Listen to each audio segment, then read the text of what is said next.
Makanya kita yang hadir di sini. Benar saya ingin gini ya? Iya, silakan Pak. Bu, perhatiin gambarnya.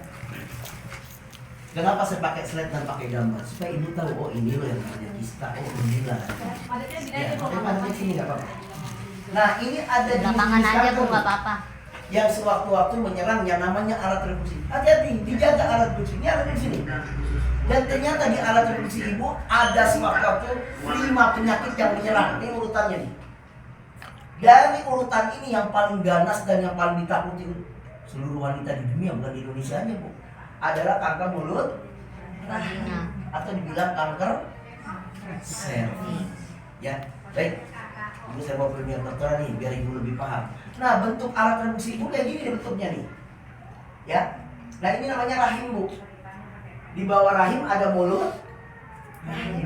Nah, di bawah mulut rahim ada leher rahim dan yang paling bawah ini vagina. Jarak antara vagina ibu dengan mulut rahim ibu sendiri jaraknya 7 sampai 12 cm. Tergantung orangnya Bu, bukan tergantung tinggi badannya. Ada orangnya pendek cuma mulut rahimnya panjang. Ada orang yang tinggi cuma mulut rahimnya pendek. Makanya ibu kalau pasang spiral diukur dulu sama bidannya, sama dokternya. Nggak main pasang aja Bu, ntar kepanjangan, nongol. Ya. Nah rumusnya begini Bu, kalau leher rahim ibu ini bersih, otomatis mulut rahimnya juga ikut bersih. Bagaimana kalau di leher kita? Insya Allah masih bersih. Tapi semuanya kebalikannya Bu. Bagaimana kalau leher rahim ibu ini kotor? Otomatis mulut rahimnya juga ikut kotor. Bagaimana dengan rahimnya? Pasti bermasalah. Nah ini gimana nggak kotor Bu? Jangan tersinggung ya, nih para ibu-ibu yang di sini. Leher rahim itu kalau di dunia kedokteran itu dibilangnya pembuangan sampah. Emang apa aja sih pada dia yang dibuang? Pertama, hati-hati dengan mensmen yang tidak Teratur. nggak teratur. Larinya kemana? Apalagi pemakaian KB berlebihan, khususnya KB suntik dengan KB pil. Belum lagi dari pakaian dalam, belum lagi dari pembalut, belum lagi dari makanan, belum lagi dari spermanya suami atau laki-laki. Bu Nur, dari minggu lain nanti kalau ada omong-omongan saya masuk ke seks, ini jangan dianggap si ngomong porno ya. Iya, karena ini tidak lepas Bu. Penyakit masalah rahim dengan hubungan intim. Nih masuk ke sini. Apalagi ada terhindar yang mungkin ibu nggak sangka dan duga, pemakaian sabun Mandi 20 sampai 30. Tapi lebih bahaya kalau ada darah ibu turun ke sini. Ya, ada kerak-kerak sperma yang nempel di sini. Makanya ibu kalau selesai habis berhubungan intim suaminya buru-buru bangun, buru-buru dibersihin. Ini jangan sampai bapaknya udah play, ibu ikut play di sebelahnya. Ya, makanya banyak ibu di kelurahan Bekasi yang terkena apa? Penebalan dinding. Kenapa saya bisa tahu? Dulu sering banget Bu diadakan cek medikal gratis di setiap puskesmas atau di balai-balai RW. Cek medikal gratis itu terdiri dari pasmir, terdiri dari IPA. Kelurahan sini Bu yang sudah menikahi hampir 100 orang.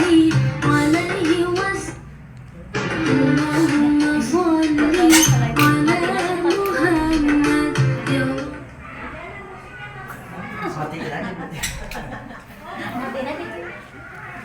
Nanti dari sini udah mau.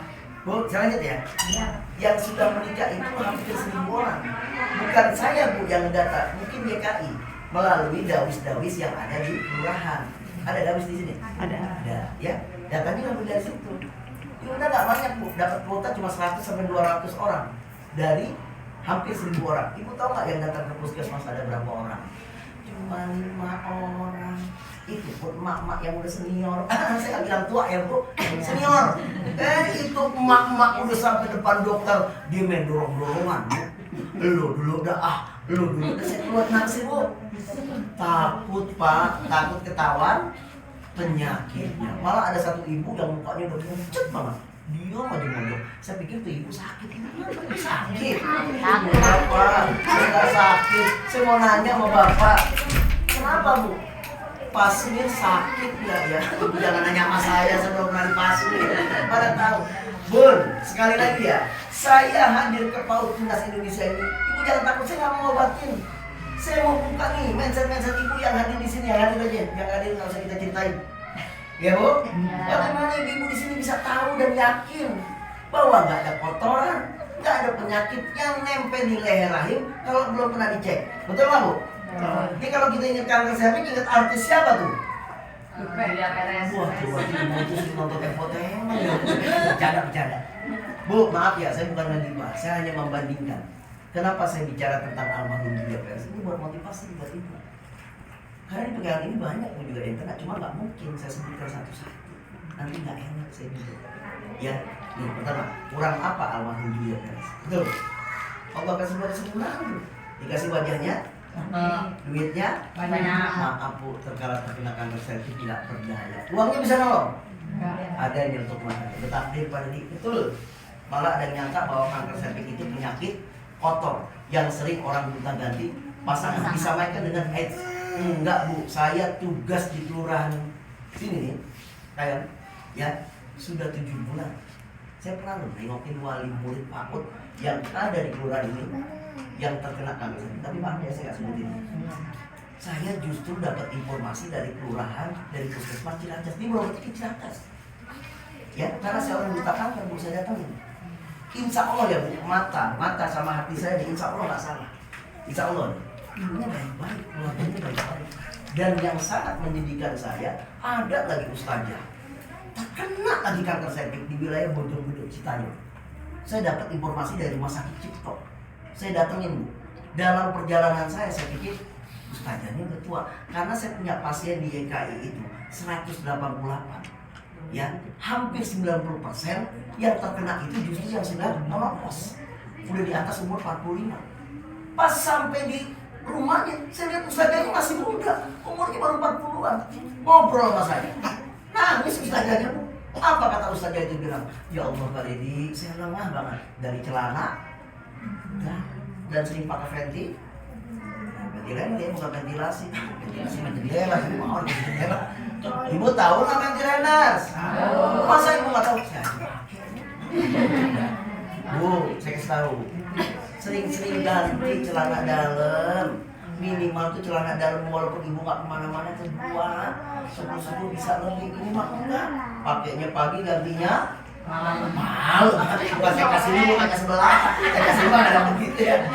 Makanya hati-hati juga ya buat ibu-ibu yang kegiatan tinggi. Ingat loh bu, orang kegiatan tinggi itu bukan orang kerja. Ini kayak ibu nih. Oh, apa ini? Antar jemput anak sekolah, mundar mandir ke pasar, belum pakai motor, belum ada mungkin ikut kegiatan pengajian. Saya ingatkan nih, yang sering pakai cara legging, rumah ibu longgar nih, tapi dalamnya ketat. Tolong ya bu, kalau udah sampai di rumah langsung tuh ganti pakai baju perusahaan apa bu? Ya, supaya kenapa? Supaya sembuh. Tapi hati-hati kadang-kadang ibu dasar sudah kebablasan makainya. Kadang-kadang kalau pakai magicom, pakai dasar. Ya, anaknya merah, cucunya merah, juga pakai Dasar. Dia kebablasan, habis pipis nyariin anduk, lupa naruh anduknya di dalam pakai apa? Dasar kan makin jelek makin enak dipakainya ya bu. Apalagi suka bolong-bolong. Tapi maaf, ibu bisa apa namanya? Mama siapa di sini? Mama Rizky. Saya mau tanya Mama Rizky, ya bu, kalau ibu habis masak, terus tangannya kotor, ya bu, ngelapnya kemana? Ingat ya bu, bakteri dengan kuman nggak kelihatan, ini masuk ini. Apalagi bagi pemakaian kami berlebihan, ibu silakan ya, nanti kalau saya buka sesi pertanyaan, kalau ada yang mau nanya masalah kami, silakan. Apalagi pada di sini, spermanya suami atau laki-laki.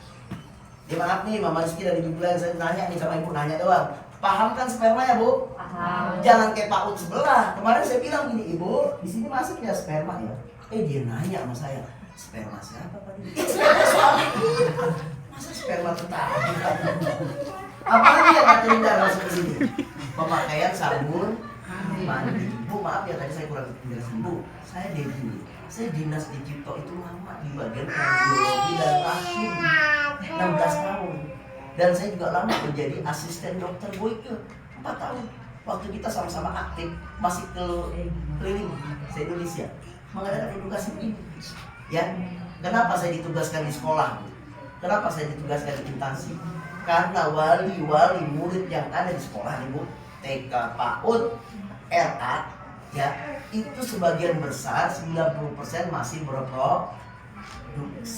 Yang 10% pada ini ngantar cucu. Ada satu dua orang ngantar cucu. Ya, Nah, yang tadi saya sebutkan selain makanan, pembalut dan lain-lain, hati-hati juga pemakaian sabun mandi. Ibu, sabun itu pisah-pisahin antara sabun muka, sabun badan dengan sabun vagina. Ini kalau biar muka aja pada spesialis. Spesialis nggak? Bukan spesialis nggak? Iya. Iya spesialis. Ada cuci muka sama sampo. Enggak. Ada cuci muka sama lipoy. Ada masa ada 2 orang. Coba perhatiin deh vagina ibu. Jangan sabun-sabun yang masuk ke sini. Sampo aja masuk ke sini. Gimana caranya Pak Deddy? Sampo bisa masuk ke dalam vagina saya. Saya kasih tahu ya Bu. Anak laki, anak perempuan kalau keramas sama nggak? Sama pegang rambut. Nih, busahnya masih banyak di telapak tangan. Ya, Mama segini. Dia masuk dia bekas masa mana itu. Dia masuk itu. Tujuannya apa tujuannya? Bersihin selang. Tapi nggak sadar akhirnya vaginanya ikut dikeram. Masih bukan nggak boleh Bu, saya orang dinas kesehatan. Ya, ada kategori sabun-sabun yang bukan buat vagina. Ya, kalaupun dalam keadaan darurat atau dalam terdesak nggak apa-apa. Cuman bukan dikhususkan. Ini ada 3 jenis sabun ya Bu. Tapi maaf ya, saya nggak sebutin mereknya ya. Ini pertama, sabun yang ada busanya. Kenapa Pak Deddy? Karena ada sodanya. Kedua apa? Sabun yang ada wanginya. Ketiga apa? Sabun yang ada warnanya. Ini mah berbalut kulitnya.